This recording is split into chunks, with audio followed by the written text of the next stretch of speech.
There you have it. Another day of the year of magical learning. Awesome. Yeah, I can't wait to kick off book number 3 today, which is The Gulag Archipelago by, I'm going to butcher the guy's name. He's a Russian guy named Alexander Solzhenitsyn. Can you share his name so we can Yep. reference it? Okay. So the viewers can read this. This is the Gulag Archipelago. So quick background on the book. This was a really actually unique book. And I think it's really kind of a special book in human history, to be honest with you. Sarah from Clubbany recommended this one. She was like, this is, one of those just books that people talk about as like a transformational book that you can just learn so much from. I was like, I got to check it out. So it's actually an 1,800 page, 3-part nonfiction story about the Gulag, which was the Russian forced labor camp system. Right. And this guy, Alexander, he was one of the prisoners, and he spent a lot of time in the Gulag. And there was a literal archipelago of all these different forced labor camps that people would go from all over Russia up in like the northern Siberia area. And anyway, so the story is about he journals through all this stuff, and he compiles all of like stories from other prisoners and guards and, all these people, and he collects it over like, 10-year, 20-year period of time kind of thing.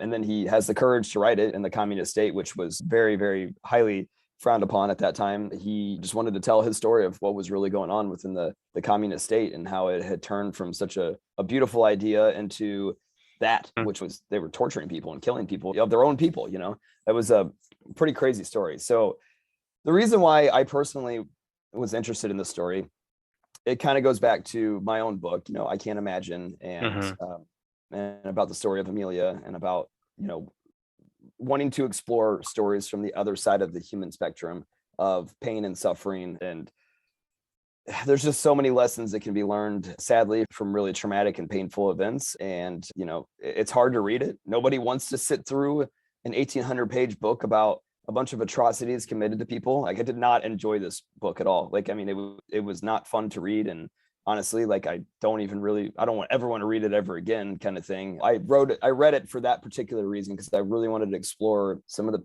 bad stuff in life and some of the lessons that are learned from it. And certainly there was a lot of lessons learned from it. So my particular biggest kind of aha that I got out of this book was I wrote The Indescribable Power of an Idea as my reflection title.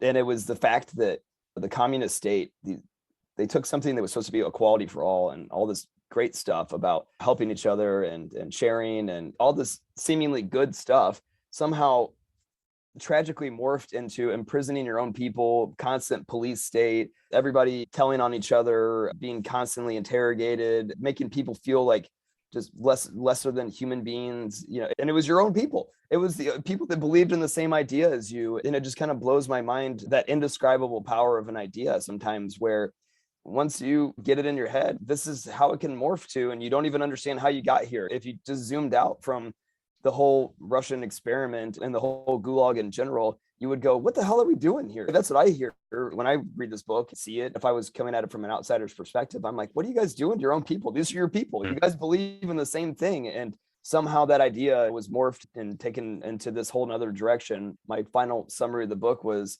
an idea in general, like, they're so beautiful and powerful, but once it leaves your head and you start to build a culture around it, and it leaves your little baby, it's like a little baby, right? Once it leaves, you birth it, you help other people to understand what you're trying to say about equality and helping each other and sharing. And then maybe it's the Gulag Archipelago is what Clubbany turns into. And that's scary to think about, and that's why, like, ideas need to be cherished constantly. The whole 7th generation committee, like we have every night, where we talk about our ideas and make sure that we're still aligned to the original vision and the mission and our core values. Like, it's just so important to make sure that you're always checking in on those things. Otherwise you can morph into this crazy world like the Gulag Archipelago. So that was my take. Love to get your thoughts.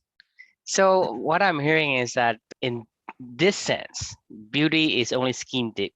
There's ugliness just beyond that we just don't see. Am I on the right track? Yeah, I mean, it's like when an idea gets birthed, right? It's like literally like a little baby, it's fresh, right. It's nice, it's beautiful. This was some Frankenstein of that idea that, right. Once it's out there, you don't have any control over it, Yes. So that's, to me, I do agree. But on the same note, If you imagine, hey, I'm going to raise a tiger, a baby cub, and I can be aggressive with it. I can train it to be a killer, or I can train it to be domesticated and to be docile, similar to a concept you explained to me in the past, where they take some Arctic fox and they breed them, Right. and then taking out and culling out all the aggressive behaviors and the genes of that. So an idea to me also is like that. You can't really control it, but you can nurture it through, you mentioned seventh generation. Are we doing the right thing? Asking the same question again. Right. Where are we today? And is this the path we want to take? So to me, an idea is too good, because if we are afraid of an idea, then nothing will happen. Yeah. But an Agreed. idea Yeah. that we birth, we need to take responsibility, because that idea could turn into this gulag that you're talking about. So Right. in my background, I believe that as the founders or the whisper of these ideas, we need to make sure people don't get the wrong intention. We Right. may have good intention, but it can be taken as a different path and turn into something ugly. And I think this is one of an example. So as we at a lesson in this reflection, I think we have to be mindful and continue to nurture any ideas and any things that we create, or possibly could create a domino effect down the line. Right. Like, you know, if Yeah. I were to do something to this world, I mean, my kids and my grandkids and their kids is going to pay for my mistakes. So for me, that's a lesson I would take away from this. Unfortunately, I haven't read this book, but you know, in what you describe in your reflection, my thought would be you gotta be conscious of the thing that you raise and be responsible for what you bring to the world. Agreed. I couldn't agree more. I think of this story and my reflection Mm. of it's our responsibility, not just to for us to keep this idea of meaningful work and meaningful relationships and building an ecosystem around this to the original intention of what we want to try to do, of people being able to do what they want, and where those overlap, we can all build up together and Yes. create this great ecosystem. But I think the we intention need to is still is you can still adjust and morph the intentions.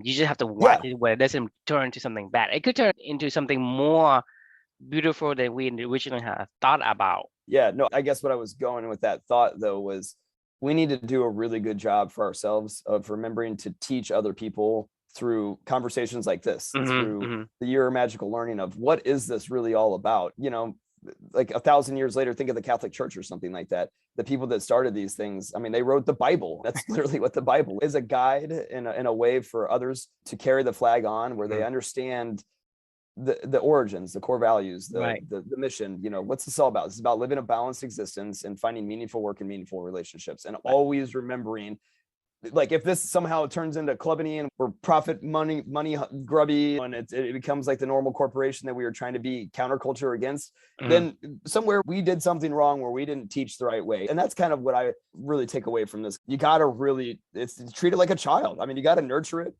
and teach other people how to teach their next children and their next children how to carry on. So we got to pass on the story, and whatever story we have, that's the story we're gonna retell and have a Clubbany member retell to, you know, their down generations.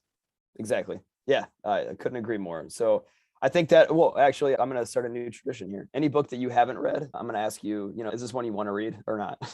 No. Okay, I would agree. I would pass on this one. Fair enough. So we'll leave the listeners with the question of what ideas and truths do you hold true that may be doing more harm than good in your own life? You know, maybe go back to the drawing board and the first principles of why you started these things, and maybe they've morphed into something that's not anywhere near what the original intention was. So yeah, something to think about, right? Yep. Well, that's it for today. We'll see you on the next one. All right. See you guys.